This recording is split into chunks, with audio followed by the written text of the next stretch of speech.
তুই যা চাইছ আমি তাই দেব।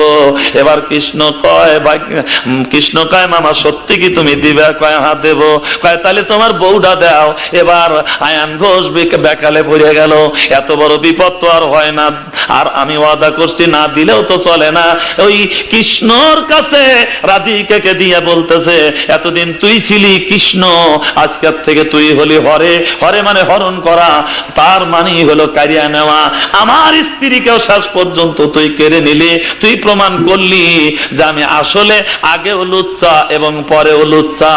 হরে শব্দের অর্থ হলো লুচ্চা। আর শোনেন, এবার রুচির তো মানুষের অভাব নাই। এই কৃষ্ণ, ওনার মনে সাত জাগলো দাসীর ঘরে যাব।